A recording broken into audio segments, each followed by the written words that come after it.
So today we're going to take a look at the brand new Logic Pro on the iPad. This literally just released and we've got like a full version of Logic Pro now for iPad users, which I think is pretty cool. So the way you currently access this is just through the App Store, and it is a monthly subscription. So it's around $5 per month to access Logic Pro for iPad, which I personally am not bothered about. I think a monthly subscription is perfectly fine for this, because you've got to bear in mind, they are going to be adding different sound packs and things like that and continually updating this. And to have spent like a huge chunk of money, like $100 or $60 or something like that, to buy it fully outright, I'm much more comfortable with the monthly subscription. You can cancel it anytime, and you also get a month for free. I haven't even paid for it yet. I've got a month for free to actually trial it out. So I think it suits this mobile way of using the app much better than a one-time purchase, but hey, I'm sure the comments will disagree, so it doesn't matter. So let's first start with an overview of the homepage and the various different things you can access. So the cool thing is there is a full sort of academy area. If you go inside of here, you can see all these various different lessons that will give you a great understanding of each element and sort of getting your head around it. I've already done the basic tour that sort of takes you through various different things. In this video, I'll show you some of the things that I've learned. And then down here, you've got the sound packs that you can also install. So if we go ahead, you can see this huge sound library of different things that are being added, which is where it sort of makes sense why it's a monthly subscription, because they're constantly going to be adding things to this like almost in-app store essentially. So I've already gone ahead and installed a pack. So if you exit out of here, I think I went for this 8-bit one. There you go. Yeah, so I went ahead and installed some additional synth patches, some drum samples, and so on, and you can sort of preview what things kind of sound like, which is pretty cool, and then you can go ahead and install it. So it's really easy. You just literally click download, installs onto your iPad, and you're good to go. Now above this, you then have a few different presets. So there's a few presets here for the live loops, because if you remember back in, 2020, I think it was, where they introduced Logic Live Loops, that whole grid and all that type of stuff. I actually have a full course on that on my main website that you can check out if you're interested in learning everything you need to know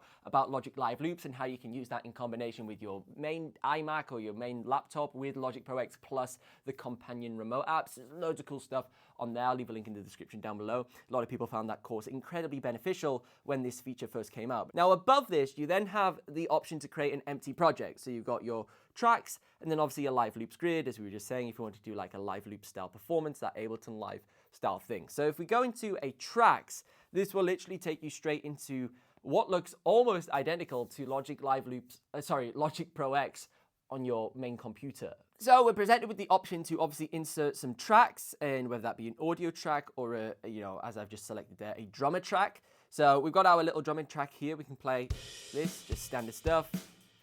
Typical what you would do on Logic on your computer. And then from here, we can obviously go out and start building out various elements of our performance. Now, this is where things I personally feel get a little bit, maybe like convoluted might be the word for it, with using an iPad for the way of producing music. So I think a lot of people have this expectation of comparing Logic Pro for iPad literally against Logic Pro X on the desktop, like as if they're going to accommodate the exact same style of workflow. But I personally believe that this is trying to capture like a different style of musician, maybe more of a, I don't know, like somewhat like an Ableton Live user, if that makes sense. More of these like maybe a younger generation that like to take their laptops on the go and sample things in and around the outdoors and make a beat with it and manipulate it and all that type of stuff. I think this is trying to sort of capture that style of music generation with what they're trying to do. And I think a lot of people are trying to literally, especially on the pro end of things, like compare this to how you would use it in like a $100,000 like music studio where you would have Logic Pro X operating on your main iMac. And that's not necessarily fair. So currently at the moment, this whole interface is incredibly cluttered. Like there's nothing we could do. Like there's like absolutely maxed out to its full capacity. So we need to close some of the tabs, and I'll show you how you can do this. So over here, obviously we've got our browser. So if we go ahead and click that little button there, that will open and close the browser. Then here, currently we've got what would be our piano roll if it was like a MIDI track, but currently it's our drummer parameters. If we click the little edit pencil down here, that will close that. Likewise, if you press it again, it would also open it. Then next to this, you have other options such as the current effects that are loaded in on said track. So you can see our compressor and the plugins that we're currently using on side of here. And then here you've got the access to open up the mixer. Now I'll show you some really cool stuff you can do with the mixer in just a moment, but let's continue with understanding the sort of interface and how things operate. So if we go over to this area here, you're now seeing we're getting a very standard timeline that you would experience within Logic. So we'll go ahead and we'll add a few extra instruments just to sort of pad it out. So we can have, let's say, a MIDI track. And then we'll also add an audio track just with that little plus icon. So we add ourselves an audio track. So there we go. So we've sort of got like a little bit of a thing building out here, and we can take it from here. So if we were to go onto our MIDI track, for example, and then press the little piano in the bottom right corner, this will bring up sort of the input device for what we're currently playing. So this will obviously be our keyboard. So we can do some little MIDI stuff, play whatever we want on there. But something really cool that takes us to the next level is the way you can change the instrument that you're actually playing, like the input device. So if you actually go over here to this left-hand keyboard, you can actually change what your input device is on the iPad itself. So right now it's a keyboard, but you could switch it out to be anything you like chord strips. So it makes it a little bit easier to play things, because you saw how difficult it was me like play it with my fingers like a normal piano. So this lets me get the chords of whatever key we're currently in or whatever we're trying to do. So I could do a really easy chord progression.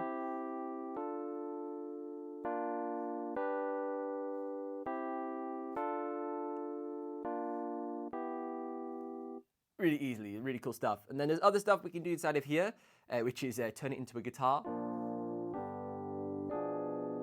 So the voicing of the chords has changed slightly, because you would play them slightly different if you were to voice them on a guitar, which is pretty cool. And then obviously you have the individual notes, which is nice to do. And then as well, you've got drum pads. So if this was like a MIDI instrument with a drum kit loaded in on it, you could play it like that. But obviously it doesn't sound very good with what we're doing right now. So that's really cool. I really like that way of inputting the various instruments, because if you're traveling, you're not necessarily going to have like a MIDI keyboard with you to just whack out on the aeroplane. So if you're like traveling for work or whatever, you can just get your iPad out, throw your headphones in, and actually do something creative and have some fun with it in an easy manner that's not a struggle. Now, some other cool things we can do with our tracks over here is actually minimize them. So by doing a nice little swipe command, you can just swipe to the left, closes it, and then you can sort of browse around here with the pinch and zoom, so you can zoom in, zoom out. This is what I really like. I've always found when I use Logic Pro X on the Mac, it's really hard. I always hate zooming in and out. Like, I find it really glitchy, like when you zoom in and out. It's not very intuitive, whereas this is amazing. Like, look at that. You can just go straight in to the audio level, probably grab your Apple Pencil, do a little bit of snippy snappy, and do some really detailed stuff, and then zoom straight out. This is where I think it would be amazing if you were using it in conjunction with your actual desktop. You've got both of the projects loaded up simultaneously. Just zoom straight in. Look at that. That's amazing. Right in there. Start cutting around. Zoom straight out. That's so good. Now, if there's a particular track that you want to dive into and actually access like all of its parameters, so for example, if we were going back to this MIDI track where we were playing our various chords, if we wanted to open all of the aspects of this up, we would just literally double tap it, and you'll see that it opens up like the pad area for us to play on the actual keyboard.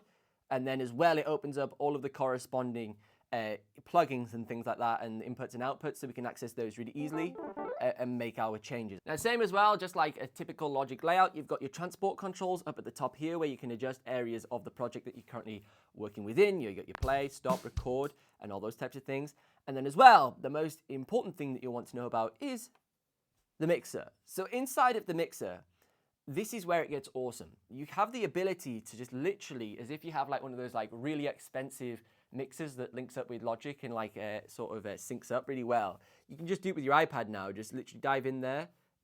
Really accurate. Like, look at that. You can just dive straight in. Furthermore, if you then rotate your iPad, so you rotate it like this, it will then give you a full view of the entire signal chain, so you can see all of the effects, compressors and things that you have. So for example, if we were working inside of this project and we went to the mixer, we can go ahead and mix everything really cool. But as you can currently see, I can't have a visibility of everything that's on this signal chain without scrolling up, which is a little bit inconvenient, and then you lose where you're at. But if I were to rotate it vertically, you can see, boom, we can have a way easier view of everything that's on our signal path, and then quickly adjust stuff and then scroll around. It's nice that you can almost manipulate your workflow and completely transform how the iPad's operating, whether you're vertically or whether you're running it horizontally, which is quite nice. So now that we sort of understand the overview of how Logic on iPad actually works, I've gone out and purchased an audio interface that should work with the iPad, which will give you that more professional workflow that you may desire. Because obviously recording things with the internal microphone will work if you're going to be sampling things and then heavily manipulating them. The quality will be fine. But if you're wanting to obviously record like super high-end guitar vocals or something like that, you're going to want to level it up to something a little bit more serious, such as this USB Type-C Thunderbolt style audio interface. So this is from Universal Audio, and as you can see from the box, it works with your iPad, so it works with Mac, PC, iPad, and iPhone, and that's because it runs off of a USB Type-C connection. So it runs straight off a USB Type-C, straight into your iPad, and you've got those pro features that you require, such as the 2 inputs, and then you can adjust them, and really good quality preamps. So we can use this to obviously capture some guitar in just a moment. Cool, so we should be set up now. Let's go to our settings, go to audio, input. Yay, there we go, there it is, Vault 2. That's what this bad boy's called. So the audio interface is now working just as it would on Logic on the desktop. You saw how we set that up. Usually I would have the audio running out of the audio interface to a pair of headphones so I could hear it properly and mix it properly. But in order for me to capture the audio just quickly for this video, I need to run it through the iPad and have screen capture on, so it's going to be a little bit difficult for me to like nail the mix, so it's going to be a little bit rough and ready, but you'll see the overall premise of how it sort of works. So currently we've got our drums set up, and we can go ahead and sort of decide what we want to play.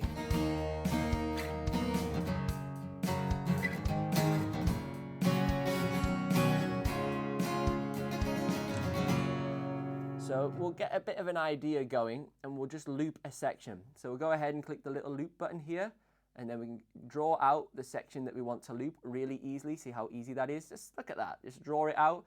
So we'll loop sort of, let's say 8 bars, that's sort of whole 8 measures, and then we'll just click play, and it'll just loop away. And now we can come up with some ideas.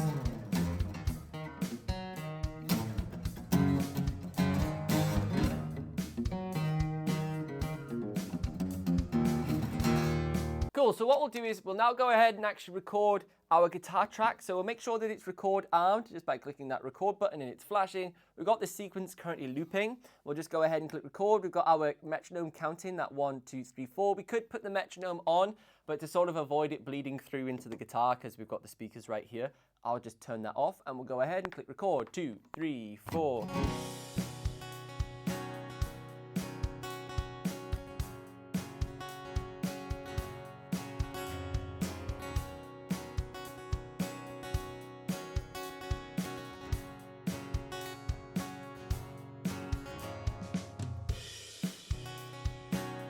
Now from here we could go ahead and add another track. This time it'll be an audio track again, and we'll do this as the electric guitar, and we'll have sort of like an 80s guitar lead. And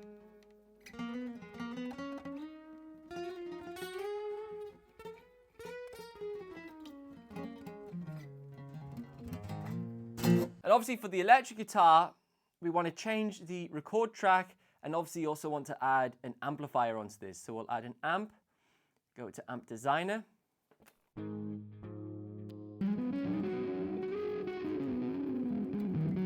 That sounds quite good. So we'll dive into there, double tap, and this let us adjust the mids a little bit. So we'll get a little bit more mid going. It sounds a little bit, that's a bit more like it. Reduce the bass a little bit, sounds a little bit bassy. 2, 3, 4.